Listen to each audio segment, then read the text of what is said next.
Bonjour à toutes et à tous. Bienvenue dans le studio 2 de Corbeau News Centrafrique pour une émission qui promet de remuer les tripes.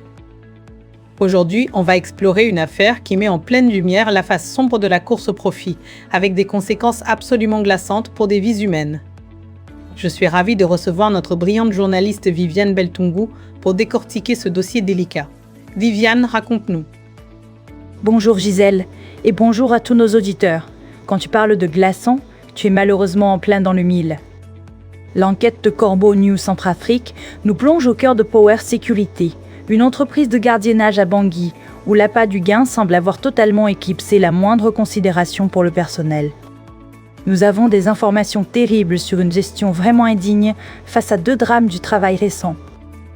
Indigne, Viviane, c'est un euphémisme, j'imagine. 2 drames, tu dis, ça sent le scandale là. Qu'est-ce qui s'est passé concrètement pour ces agents ?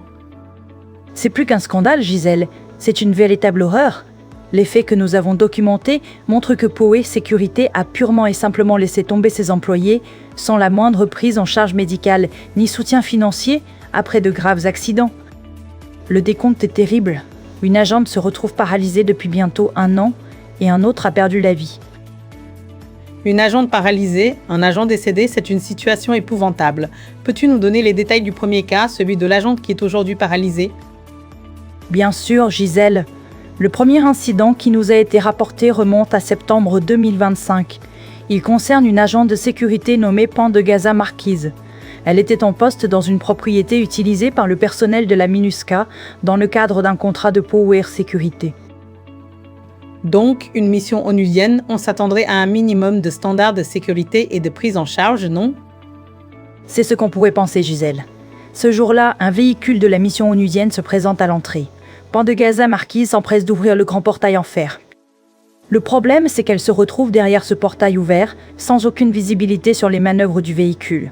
Et là, le conducteur, sans qu'elle ne puisse anticiper, fait une fausse manœuvre en reculant pour entrer. Le véhicule percute le portail, qui se referme violemment et l'écrase. Mon Dieu, écrasé par un portail, une horreur absolue. Et la direction de Power Security a fait quoi après un tel événement ? Le conducteur du véhicule, lui, a eu quelle réaction ? Au départ, sous le choc, elle ne ressent pas toute la gravité de ses blessures. Et le comble, Gisèle, c'est que le responsable qui était au volant de ce véhicule lui a juste donné de quoi prendre une moto pour rentrer se reposer. S'imagines-tu la scène ? Une moto pour rentrer se reposer, c'est tout bonnement incroyable. C'est une réaction d'une froideur, c'est une totale indifférence envers une employée qui vient d'être victime d'un accident grave. Exactement, Gisèle. Et malheureusement, durant le trajet, son état s'est dégradé affreusement. Des douleurs insupportables, la perte progressive de l'usage de ses membres, elle a dû être emmenée d'urgence à l'hôpital. Et là, quand la famille alerte la direction de Power Security dès le lundi matin, l'entreprise refuse en bloc de prendre en charge l'accident, arguant d'un prétendu retard d'information puisque les faits s'étaient déroulés un samedi. Un retard d'information ? C'est une excuse qui ne tient pas debout, n'est-ce pas ? Surtout quand une vie est en jeu. C'est une excuse pitoyable, Gisèle. L'entreprise s'est contentée de verser une somme dérisoire de 50 000 francs CA à un médecin pour quelques examens basiques, puis l'a complètement abandonnée. Aujourd'hui, près d'1 an plus tard, Pandegasa Marquise est toujours chez elle, paralysée, sans aucun soin ni soutien de son employeur. Son destin est absolument déchirant. C'est une histoire qui vous coupe le souffle. Mais attendez, Viviane, tu as mentionné un 2e drame. Qu'est-il arrivé cette fois ? Hélas, 3 mois plus tard, en décembre 2025, un second événement épouvantable s'est produit. Un jeune agent intérimaire affecté à la garde d'un immeuble au centre-ville, derrière le bâtiment Move.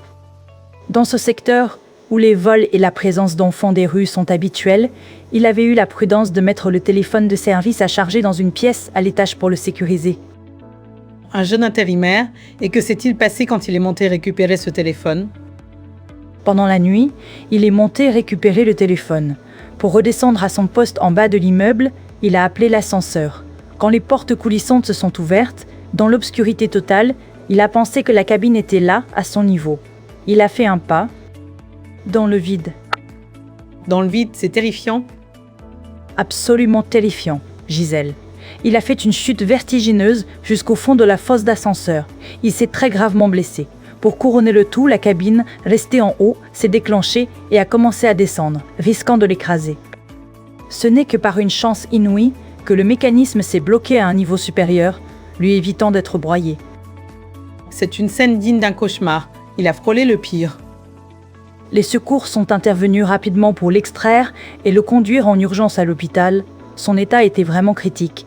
Et là encore, Gisèle, la direction de Power Sécurité, a refusé de prendre en charge les frais médicaux de son employé. Refusé encore? C'est une récidive, malgré l'intervention de la famille, des proches, des responsables des quartiers? Oui, malgré toutes les démarches, les supplications, les réclamations de justice au siège de l'agence, l'entreprise est restée complètement inflexible et insensible. Privé des soins essentiels et adapté à la gravité de ses blessures, le jeune agent est mort une semaine plus tard. Mort. Simplement. C'est inacceptable. Ces deux affaires, celle de Pangaza Marquise et de ce jeune homme, pointent du doigt une irresponsabilité totale de Power Sécurité, Viviane. C'est plus que de l'irresponsabilité, Gisèle. C'est une violation manifeste des règles les plus élémentaires du droit du travail concernant la couverture des accidents de service. Ces faits sont consignés et ils viennent alourdir considérablement le dossier de l'entreprise. Un dossier qui ne doit pas rester sans réponse. J'imagine que ces pratiques ne passent pas inaperçues. Non, Gisèle. Il semblerait que l'inspection du travail ait commencé à se pencher sur les méthodes de gestion de cette agence à Bangui.